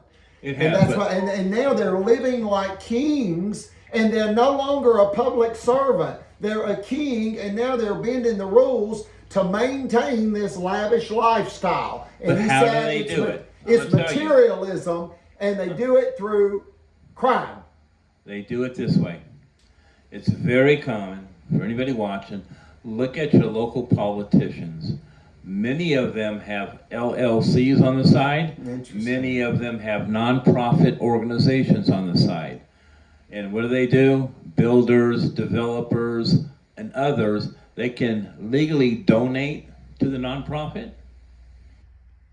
And the president, the officers can take a salary from a nonprofit. Now that definitely will wash the money through there. Now if they get caught, it's a federal violation, but it's very hard to catch them. They do purchases through LLCs where the politician is an officer of the LLC. So that's one way of laundering the money through into their pockets. Sometimes. Wow. I want to say one thing on that, please. I remember reading an article that said, in essence, if you've got money to donate to a charity, there's only one. And that's the Salvation Army. And that's because the CEO lives, in essence, in a $100,000 home that is owned by the Salvation Army. And he's just allowed to live there. And then his salary is like maybe $200,000 or $300,000 a year. All these other charities, United Way, Red Cross, all of them, they're paid $1 and $2 and $3 million a year of donation money. So I'm simply saying once you have this nonprofit, they say, well, we have payroll. We have to pay the administrative staff. Well, then we're going to pay 90% of all the donations we take in to the CEO. It's no longer a nonprofit, it's a racket. And now you see that business model, that structure of financing and that structure of profiting in the political arena. That's what it becomes a criminal organization. It becomes a criminal organization. That's the way a lot of them, not all of them, but there's a lot of them. And let me just say this, they're violating the spirit of the law and trying to barely operate within the letter of the law, yet they're taking chances that if the feds look into it, somebody's going to federal prison. But they are skirting the letter of the law, and they are absolutely violating the spirit of the law. Yeah. But I only donate to the Salvation Army because of that article. Yeah, and one of the issues they do at the local level is they know that the racket's strong. They have either the local police or the sheriff's department won't touch them. A lot of times, if you have like the state investigators, they don't touch them either. They're too busy, or they're politically connected, or they have to have permission from a politician to do certain investigations. Yeah, and look at our Attorney General. He was appointed by a criminal sex offender, Governor Robert Bentley, and soon after he signed a lie to the Alabama State Bar saying he had no knowledge or recollection of the district attorney's office in Marshall County awarding zero restitution in a $40,000 provable theft, whereby Eugene R. Collins received zero restitution shortly after the Supreme Court ruling was released. And it was actually $1 million property theft scheme where they were trying to force foreclosure by sabotage. He says, I have no knowledge or recollection. And then he's photographed in a public setting giving a speech with a t-shirt that says, I love my church. Look at that rank hypocrisy. And that he's posted that photo of himself. I love my church. Well, what about the lie against Miss Eugenia to the Alabama State Bar on Attorney General letterhead in 2020? I think it's February 19th, 2020. Well, it goes back to what you said earlier, and I have personally came across this on many, many occasions. Yeah, that got my mother targeted, and it has almost killed her, and it ended the life by way of targeting Brother Chappell. I mean, that's dangerous. But how these people will... Because it's saying no justice for this person. Okay? It's how a lot of these people come together is, especially I've seen in the South, is they play on the church. They hide behind the Lord. That's the way people say that here. How do you say it, King Sonny? That's it. They hide behind the Lord. That's the common. way people communicate that. It's very common. It's hypocrisy. It's rank hypocrisy and rank duplicity. And it goes right into classism. Classism is very important because they think that they are much better than everyone else. And they think they deserve more than everyone. Privilege. They believe they're privileged because they're white. And it's really a state of insanity. Because nobody's better than anyone else here on earth. I'll give you an example. There's a mayor in Georgia. He calls himself the Great White Hunter. He goes on social media with an admitted racist. And he's been asked numerous times, hey, if you made a mistake going on social media, apologize to the people. He refuses to apologize for sharing social media with an admitted racist. Wow. And if I may, I was at Lowe's and a young man that helped me with some plumbing issues, he said this, in essence, I'm familiar with your story, Miss Eugenia's Justice.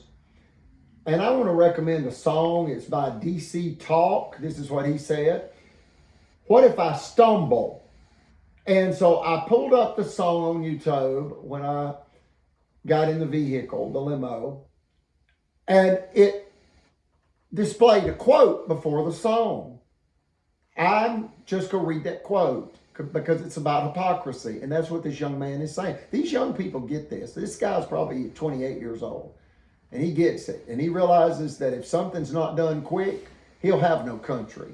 He'll be a slave. Our kids won't have nothing. Yeah.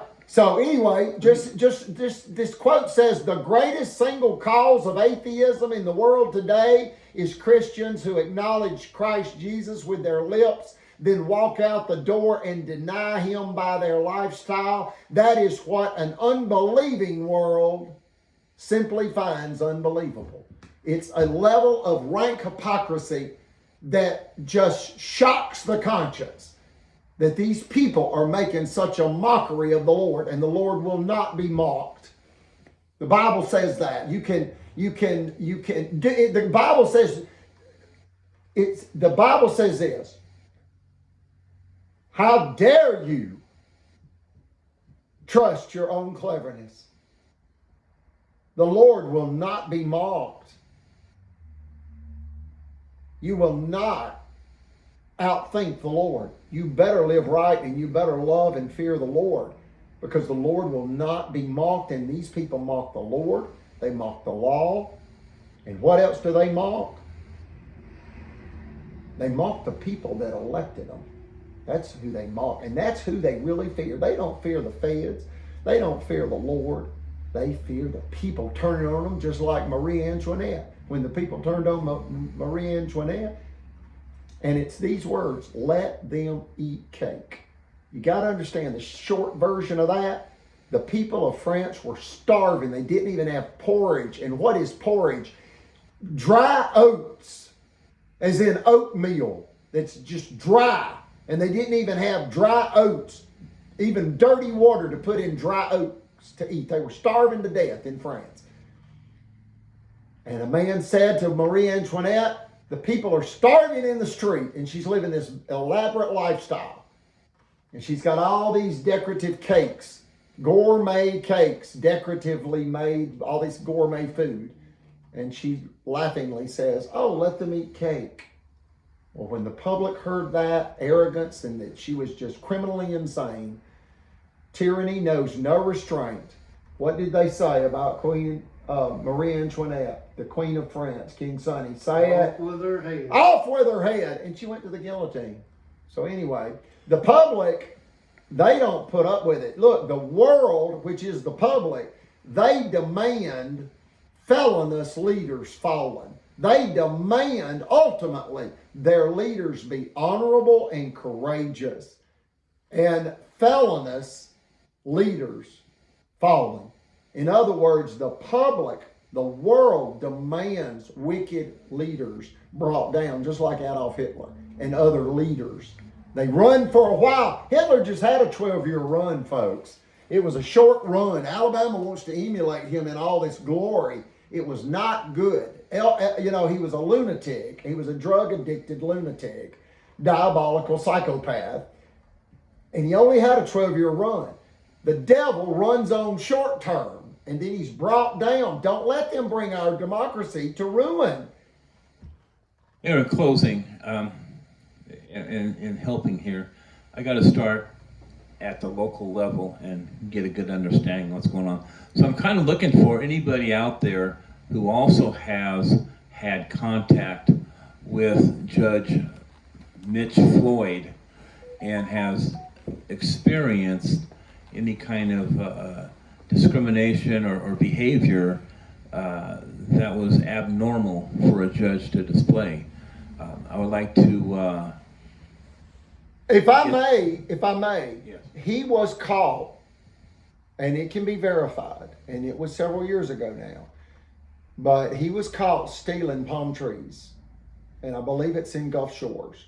And Brother Chappell took real issue with that because evidently he tried to play dumb, and it was lawn care, landscaping, palm trees. And Brother Chappell said, you know, that he did the lawn care and landscaping for John Travolta and his next door neighbor and friend, Christy Alley, in Clearwater, Florida, because Brother Chappell owned a plant nursery and he provided plants for the Lawn and Garden Center to Sam Walton back in the 60s. Look at the interaction Brother Chappell had.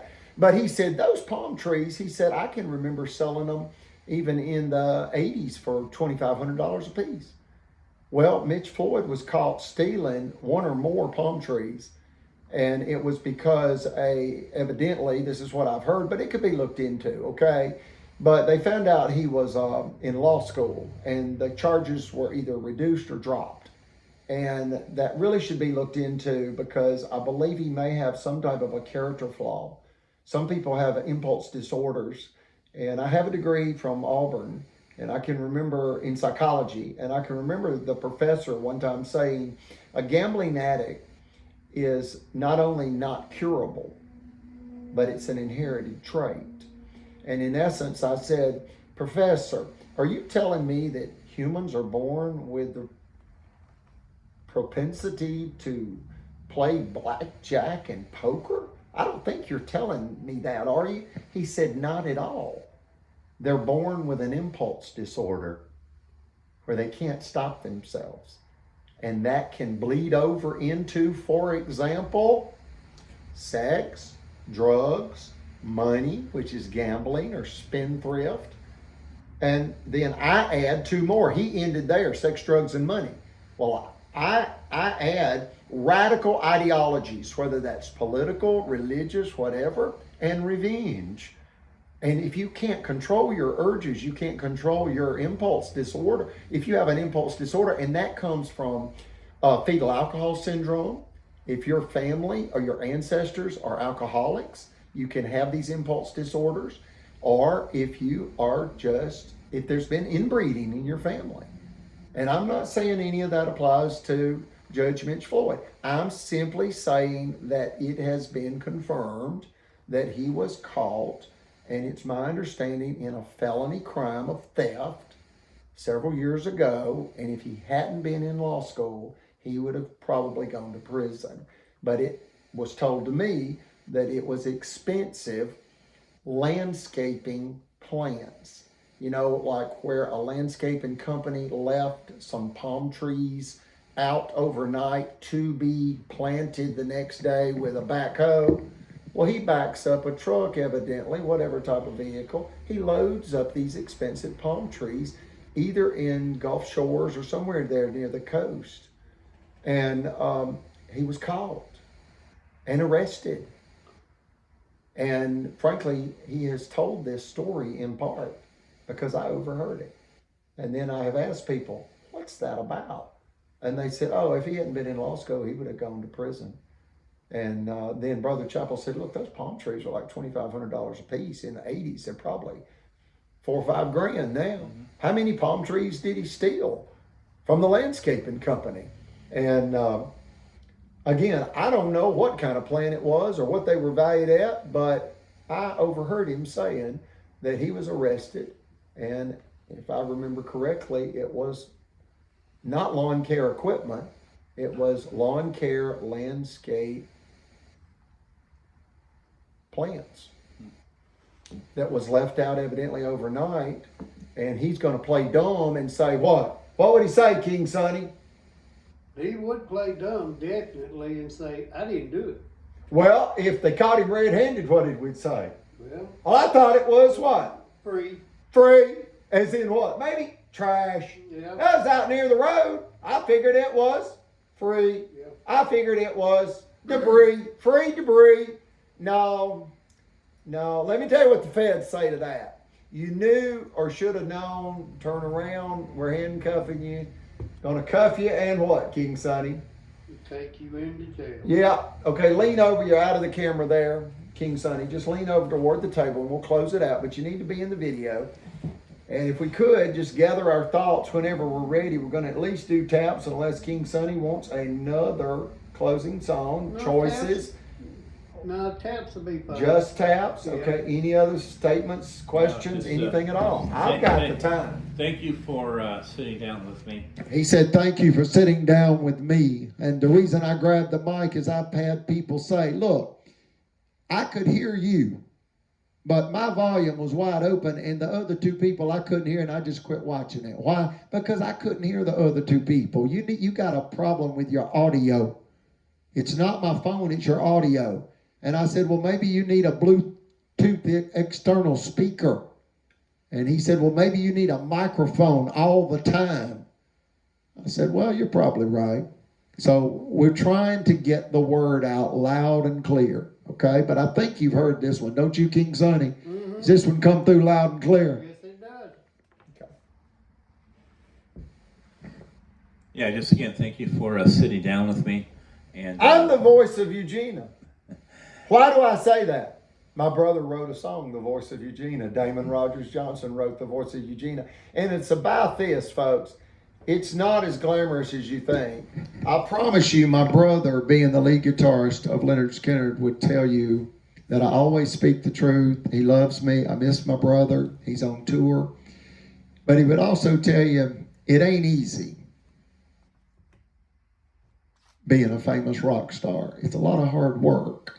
And all the public sees is what's on stage. But it's a lot of work. No, he doesn't have to set up equipment or any of that. They've got roadies, and it's a big multi-million-dollar business, the Leonard Skinner Band. And all you got to do is a little bit of math. They sold out Atlanta recently. They sold out the Huntsville Civic Center and probably everywhere else they play in. They've got a 200 venue tour.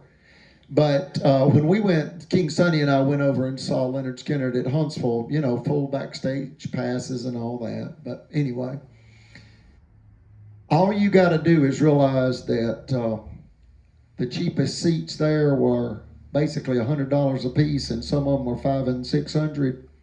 And you just go with 25,000 seats times what you want to even it out at, 200 a seat. That's real easy. I wouldn't even need a calculator for that. That's $5 million for one show. Did you hear that, King Sonny? If you don't think that's big money, maybe it's not. Maybe you're Elon Musk and it's not a lot of money. But just understand that those are big dollars to most people. And they've got 200 concert venues. Money's not a problem for Leonard Skinner because they assist the world to remove pain and suffering, and they do a real good job.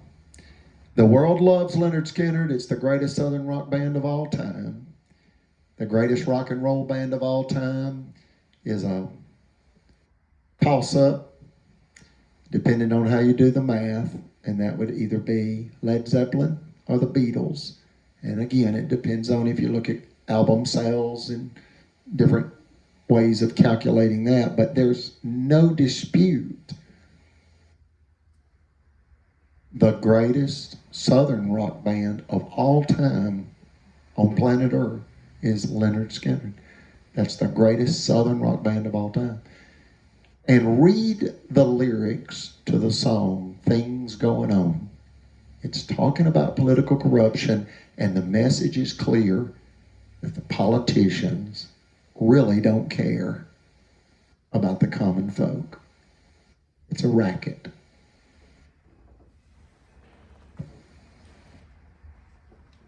Any songs or just taps? It's up to y'all. We always close with taps. Taps would be great. Unless we, okay. You said absolutely what? Taps. Absolutely taps. Okay, we're going to do taps.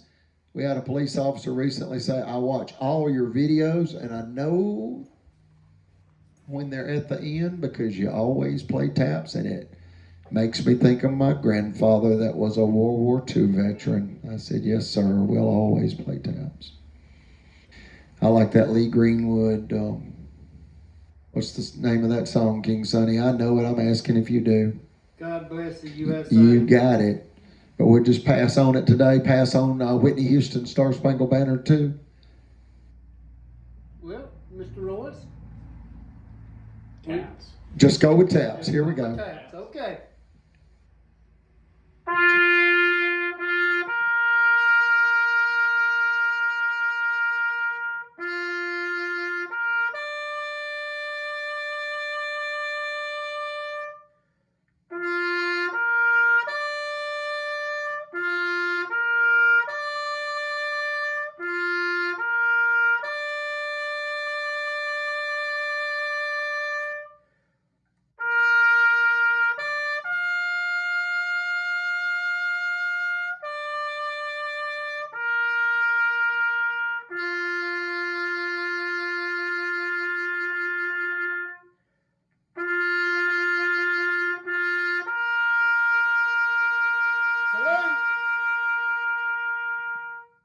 Salute the boot and always respect the badge and the U.S. Constitution.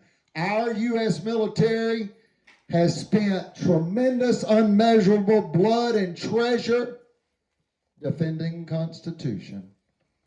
Long live the United States. God save the United States.